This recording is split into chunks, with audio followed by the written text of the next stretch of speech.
Hi there, welcome back to yoga. I'm Roberta Weiner, and I've been teaching yoga for many decades here in Holliston at the Prana Center, at the Senior Center, and I love sharing yoga, so thanks for spending a few minutes with me today as we get a little more flexible, a little stronger, and a little more relaxed. We're going to talk today about joints. So I have inherited arthritis, as many people have, and no matter how wonderful your lifestyle, and I'm very careful with my lifestyle, certain things you inherit, there's not much you can do about it in terms of having it, but there's a lot you can do about it in terms of how it feels in your body. So we'll talk a little bit more about that later. First, let's get centered. So for centering, you can close eyes or softly gaze and just check in. So just see how you're doing today. Might not be the same as last time you did yoga, but it's nice to do a regular check-in, just a regular check-in. Just notice how you're doing and see if you can relax the mind and try to sort of drop into your physical body. So if your mind is like mine, racing with a lot of thoughts, just ask it really gently, can I be in my physical body right now and practice yoga? Notice the physical body. So since we're focusing on joints today, as you scan your body, notice kind of the major joints that we notice in our daily living. So you might notice your fingers, your wrists. You might notice your elbows, shoulders. You might notice your hips, your knees. You might notice your toes. You also might notice that there's some things that you can't notice. You might be thinking, I don't really feel my toes that well. But that's noticing. You're noticing what's happening there. So try not to judge it. So just notice as best you can. And then we'll take a moment to just focus on our breath. So take a nice deep breath in, all the way in, and blow it out. That's called a cleansing breath. All the way in, blow it out. One more cleansing,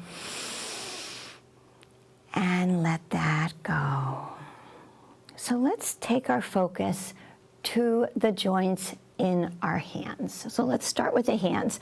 The hands are where I have arthritis. And how do I know I don't have arthritis anywhere else? I mean, we could. Some people say if you have it one place, you have it everywhere. I happen to know that it's not true for me, only because I had a knee injury.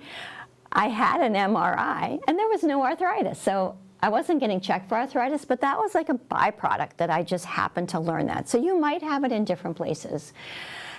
Back to the hands. So the hands, it's super obvious because there's almost no fat or anything on the hands. You can just see the bones.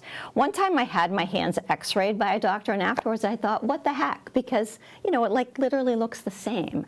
You know, you can tell. So I can see, and if you look at my hands, you can see that my knuckles have this sort of stereotypical arthritic look to them. So you may have that. When it first happened to me, it was painful. It happened one joint at a time, and you might be familiar with that phenomenon. It happened one joint at a time, and sometimes then the other side, the other hand, so mine was right here, the other side happened on the other hand, and then it kind of might go to other knuckles. So I learned pretty quickly that the best thing is movement. You know, did a ton of reading, did a ton of, you know, continuing education for my yoga, and learned that for arthritis, movement is everything. So very, very frequently through the day, I am just wiggling my fingers. And if you can get that to be a habit, so it should not hurt. So you don't want it to hurt. You want to wiggle, move, but not have pain. If you have pain, some of the things I'm going to suggest you don't want to do. This is only if you do not have pain and you want to keep the joints limber. So if you do have pain, of course, you're consulting a doctor, you're you're getting the medical advice. I'm not a medical practitioner. I'm someone that studied yoga and studied it in my own body as well. So that's where this is coming from.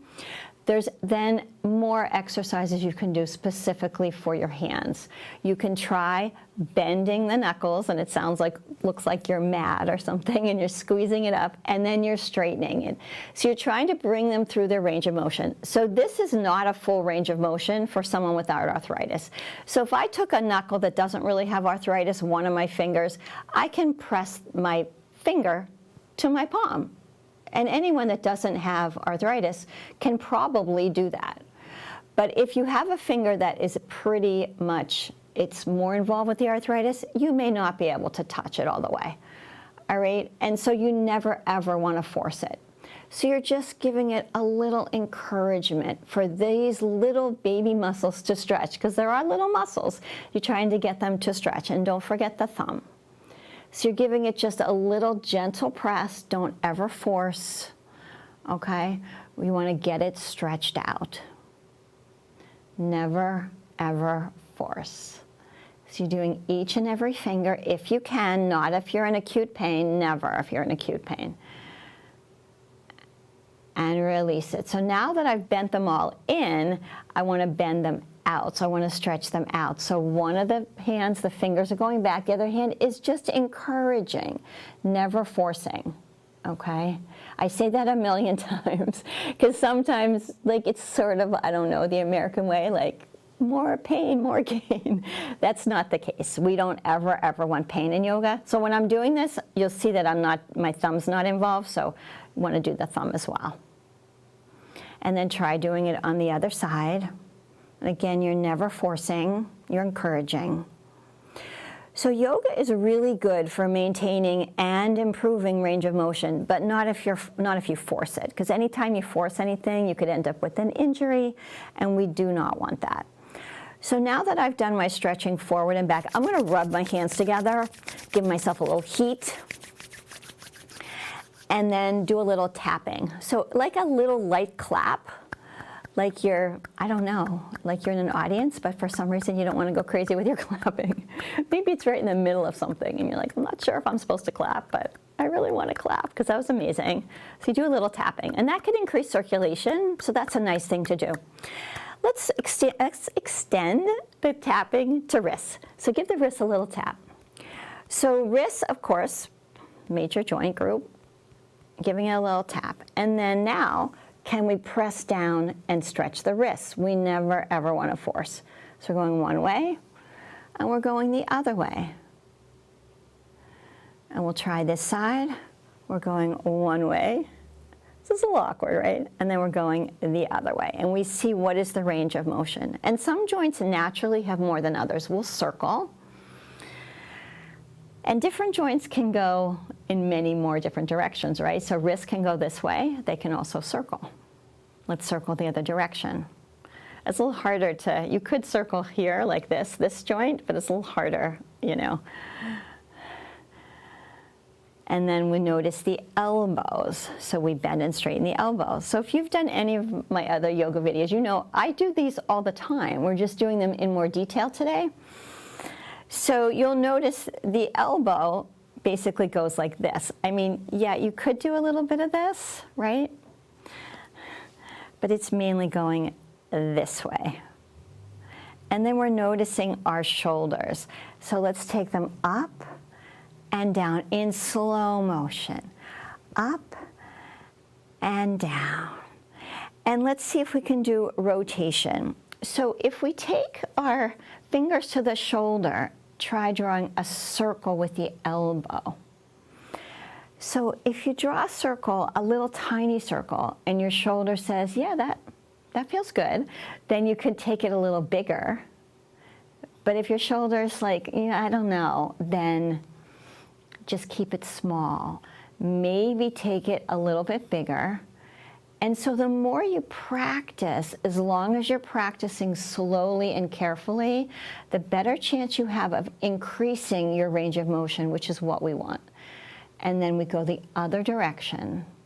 And if you feel the slightest pain, you make your circle smaller, okay? Just be really considerate and gentle to your body. So that's one side, and then we'll do the other side. So it's the same thing. We draw a little circle, and if it, like I had my arm higher up, if that bothers you, keep it down low. That's fine. You're still getting the circle for sure. If that feels okay, you might want to take it a little bigger, or you might be perfectly happy where you are. And just, you're observing your range of motion, observing it. And we go the other direction. And if you really get in the habit of being the witness to your own body, then each subsequent time you do it, you'll really be aware, oh, that was a little bit better. Let's go ahead and let that one go. So, the neck. This one is pretty easy to test out because you look over to one side and you see how far you can see. So can you see the wall to the side? Or are you looking more at sort of 2 o'clock? Or are you all the way over? Or does your neck turn further so you can see behind you? So observe, don't force, and we'll take the other side. So again, where are you here? Are you still sort of forward? Which is fine, don't judge it, okay? Or can you look all the way to the side? Or can you turn and look behind? And let's bring it center. Let's take the hands, give it a little massage while you're sort of thinking about what your range of motion was in your neck. So, you know, if you drive and you back up, you want to be able to turn your neck. Now, of course, can you turn your whole body? Yes, of course you could do that and not just turn your neck. That's just one example of why we like to have a good range of motion though, okay? So I could sort of massage my neck all day, that feels good, but I'm gonna let that go, and you could always do it more later. So we did our fingers, we did our elbows, we did our shoulders, and we did our neck. So we were observing and trying to figure out what was going on. So I'm gonna stand up. If standing up isn't good for you today, you can stay seated. But I'm gonna stand up, and then we'll notice our hips, our knees, ankles, and feet. So we'll start with hips. So you could hold on to your chair or not and sit and stand. So just kind of notice your hips. And when you're sitting and standing, of course, your knees are going to. So begin to notice your knees. Now, if you feel safe standing on one foot, you could pick it up, bend and straighten the knee. So, I mentioned I had knee surgery. You know, sometimes no matter how much you work on your health and you're in good shape, stuff happens, right? So I tore a meniscus when I was taking my mom shoe shopping. It's just one of those random things. And for a long time, I could not hold my foot. And you may be saying, I can't hold my foot now, which is totally fine. So on this side, I could do this. So I had my full range of motion. On this side, which is the side where I had the surgery, for the longest time, I absolutely couldn't go further than this. And you may be there right now, and that's fine. Eventually, with practice, it's been 2 years, I could bring it up. But you might notice I'm still maybe a few inches away. It's not quite the same. But I'm working on it, and it keeps getting better. So you're just now observing, so that as you practice, so you could bend one knee and straighten, or you could bend them both, you can see if that will improve just a tiny bit each time. So we've bend and straighten, we did hips, we did knees. So ankles, lifting, and if this is not comfortable standing, go ahead and sit, and we're gonna just go ahead and circle the ankle. And just notice the range of motion. And we'll circle the other direction. So have you ever looked closely at a ballet dancer's feet? So if you never have, you can easily find it on YouTube. Point and flex. They can point so much. So they've been working on that, since they were a kid. So there's lots of levels of range of motion. We're not trying to turn ourselves into ballet dancers. We just want comfortable range of motion for everyday life. That's what we want. So if you did one side, do the other. We're circling. So these joint exercises, this is a nice thing to do every day, because it's like some exercise we say, I'll do it every other day, but this is more releasing joints, checking in with the joints. Did you go both ways on your ankle? I did, but I don't know if I said to. Point and flex.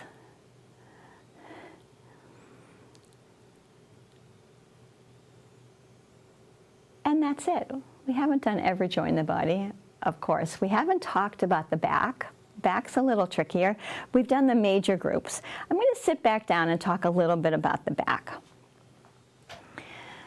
So another thing that I inherited from my mom, and the other, we all inherit things, is a tendency toward small bones. I have small bones. So if you can easily circle your wrist, sometimes, you have small bones.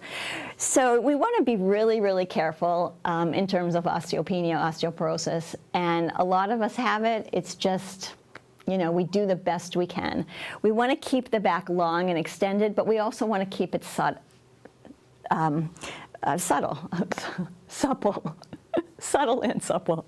We're taking our shoulders back, lift the heart, and then do just the tiniest bit of rounding. With back issues, we never want to do a deep forward bend. So we're just trying to keep it nice and flexible. And we're just noticing. So that is the back. So now that I'm sitting, I brought some lotion. So if you happen to have lotion in your house, or you want, you can use it, or if you're watching this on a video, you can pause it, get the lotion, come back. Or you can do it without the lotion. It's nice to give yourself a little massage with lotion or without.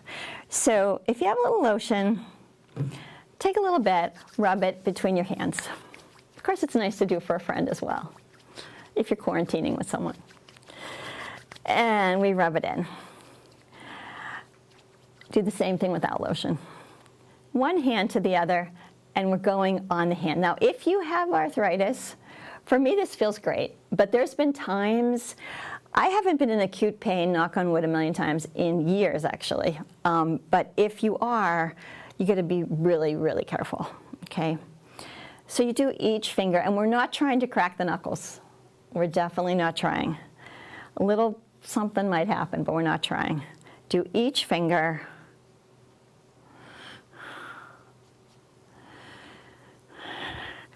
And it's really nice to, pay attention to all your joints. While you're at it, if you want to do a little massage of the palm, go for it. And rub it together, and we'll do the other side. So I felt like this side now isn't going to get enough lotion. So I'm going to just do a little extra lotion and rubbing it in nicely, and then go ahead and with each finger, just trying to rub that out. So notice, treating your own body like you would treat a friend. Instead of saying, oh, my arthritis, or oh man, my hands are bad, my knees are bad. Trying to take that out of your vocabulary and not be using the word bad to relate to your body. We all have challenges, so we just figure out how we can live with it and not be in pain and have great range of motion, all that good stuff. And if you want to do the palm, go ahead and do it and rub that in. And then we'll take our hands right into the center of the chest. And we're going to end the practice for now. You could certainly take that lotion and give yourself as much of a massage on other parts of your body as you would like. Take really, really good care of yourself. We'll end the practice by chanting Om. And Om is the universal sound. We like to say of all the sounds put together. We do a short ah and a long O, and we end with humming. So exhale out the mouth. Inhale through the nose.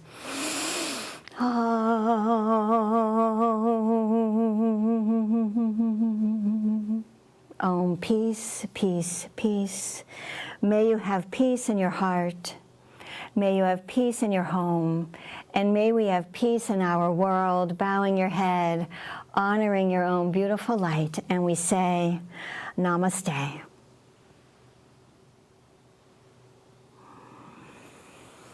Namaste, everyone. Thanks for being here with me today.